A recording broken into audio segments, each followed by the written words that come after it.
Hi, and thanks for joining our board meeting today at the RBA. My name is Conor, and it is the opinion of the board today that we leave the level of cash rate unchanged at 1.5% for the coming month. I will now pass on to Matt to explain just one reason why. Thanks, Conor. In determining the appropriate official cash rate, the RBA must take into account the employment conditions in Australia, as one of its primary objectives is achieving this. There has been an increase in jobs in the Australian economy for 11 months straight, which is the best jobs growth streak in more than 6 years. Unemployment has remained at a solid rate of 5.6%. It is, however, an attitude of optimism that must be taken with great caution, as the wages growth and consumer confidence that is usually associated with employment growth has been subdued and less positive. Factors such as underemployment remaining at an almost record high and high debt levels also undermine such positive total employment growth and indicate the appropriateness of maintaining the current cash rate. Should the strong jobs growth and slow trend of a decreasing unemployment continue, it will likely have the long-term effect of eventually returning inflation to the target of 2.2 to 3%. Therefore, the employment conditions and statistics at present are positive, but a maintained official cash rate of 1.5% is necessary and preferred in the short term. Thanks, Matt. The global economy continues to produce mixed results of optimism and growing concern for economic contraction, and as such, the cash rate should remain unchanged. Indeed, China, our main trading partner, is undergoing the implementation of tighter regulatory controls, which has uncertain impacts on the Australian economy. Furthermore, the devastating effects of natural disasters in America will produce mixed economic consequences. However, there will largely be an increase in public and private expenditure domestically as the nation seeks to rebuild, thus placing upward pressure on demand for local and international goods. The continuation of an expansionary monetary outlook is therefore vital to best position Australia to compete globally.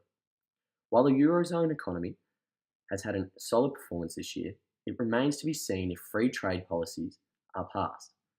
There are other major concerns with France and Japan, which may be seen in the report. With this being said, there is no strong indications of radical changes in the conditions of global economies just yet. Hence, the pragmatic approach would be an unchanged cash rate for the month of October. Thanks, Ed. I'm Amato. Another reason why the cash rate should be kept at 1.5% is due to our current level of inflation. Inflation levels are currently at 1.9%, which falls below the RBA's goal of 2 to 3%. Inflation is the RBA's primary concern, thus it would be highly unlikely that the RBA raise the official cash rate above 1.5%, as this would have a deflationary effect on the economy. As the inflation level sits only 0.1% below the target range, it is also unlikely that the RBA will lower the cash rate any further. Indeed, David Plank from ANZ said that if inflation picks up more than expected, it will become unnecessarily stimulatory. Another reason for the sustained cash rate is due to the current state of the economic growth. Australia's economy has grown 1.8% over the past year, just below the target economic growth of 2 to 3%. Nevertheless, the ABS data reveals there has been positive indicators in domestic spending, primarily through a 0.7% rise in household consumption. Treasurer Scott Morrison proclaimed confidence in the economic health of the current economy. Furthermore, increases in things like business investment will hopefully spur greater employment and even more growth. The current cash rate has also encouraged greater exports and therefore, for the current period, should remain unchanged. Thank you, Ange. Lastly, the price of the Australian dollar was an important determinant in our decision. Many board members feel as though the current price of around 80 cents US is too high and is hindering our export market. My colleague John Edwards, for example, believes that a lower currency is good for our transition away from a mining investment.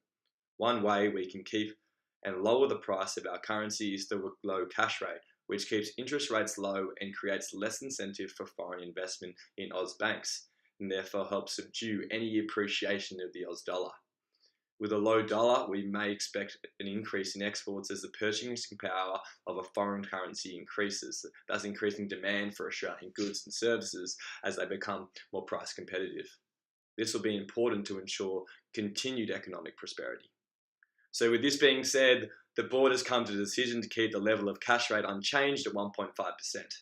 Though the lowering of the cash rate 12 months ago was an historic move, it has stimulated the economy and driven investment due to low interest rates and the lower cost of debt. Thank you for coming along to our meeting.